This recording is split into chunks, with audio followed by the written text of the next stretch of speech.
แจ้งเฮาเบิ่งมันตอกแดดมันบ่แจ้งบัดไปเบิ่งแท้พุ่นแจ้ง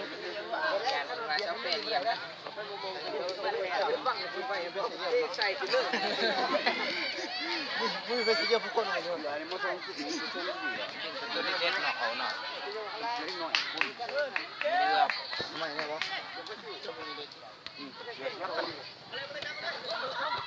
ไม่โอ้ยเป็นรถเข็นหามยืนซ้ำเหยียบตีนไผกระยาอ่ะ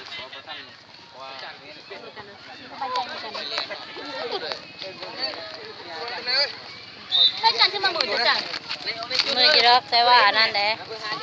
บัดไปเบิ่งอยู่โฮมแจ้งดีนะ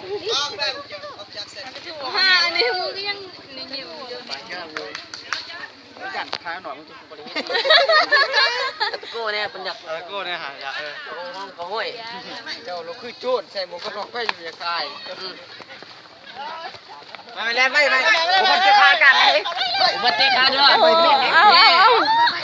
ต้องเรียนตำเกียงโอ้ยทำไมขี้โยอ่ะ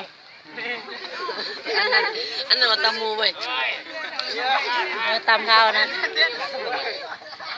ผมมันเตะขาอาจารย์เด้อโอ้ยเมื่อกี้ท่านเขาไปจับไม่ใช่เรียนวัดทำไมไม่ใช่จุนได้สนับสนุนนี่หน้าด้วยผมจะให้กระโดดใส่กันได้มันหายตีนเชือนฮัดนะเนาะสมบัติวะจัดกันให้มาผลใช้มันเดียวอย่า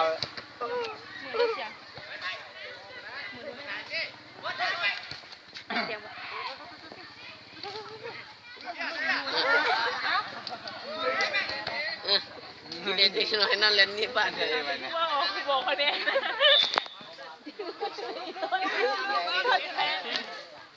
นี่เล่นอยากกินน้ำเลยป้าการครับ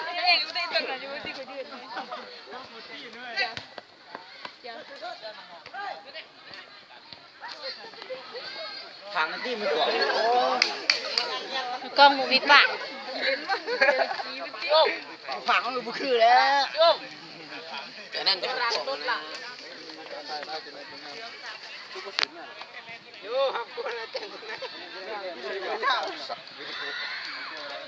อ้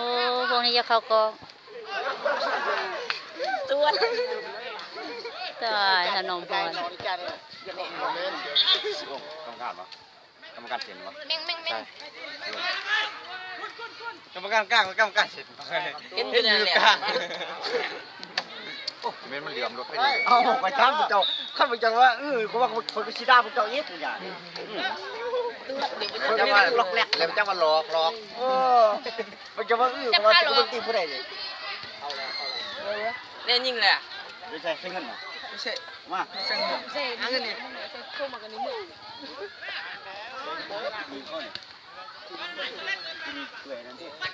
เดี๋ยวยังก็ปล่อย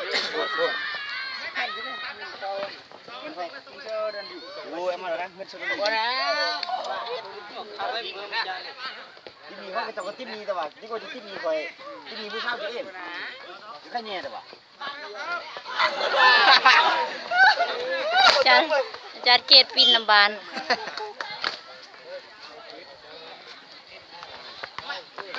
ปลอบประเลอยู่ในค่ำ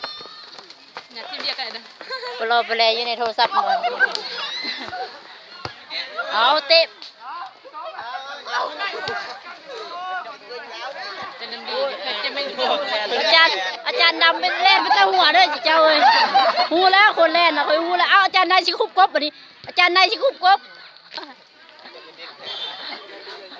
นี่ก็แบบ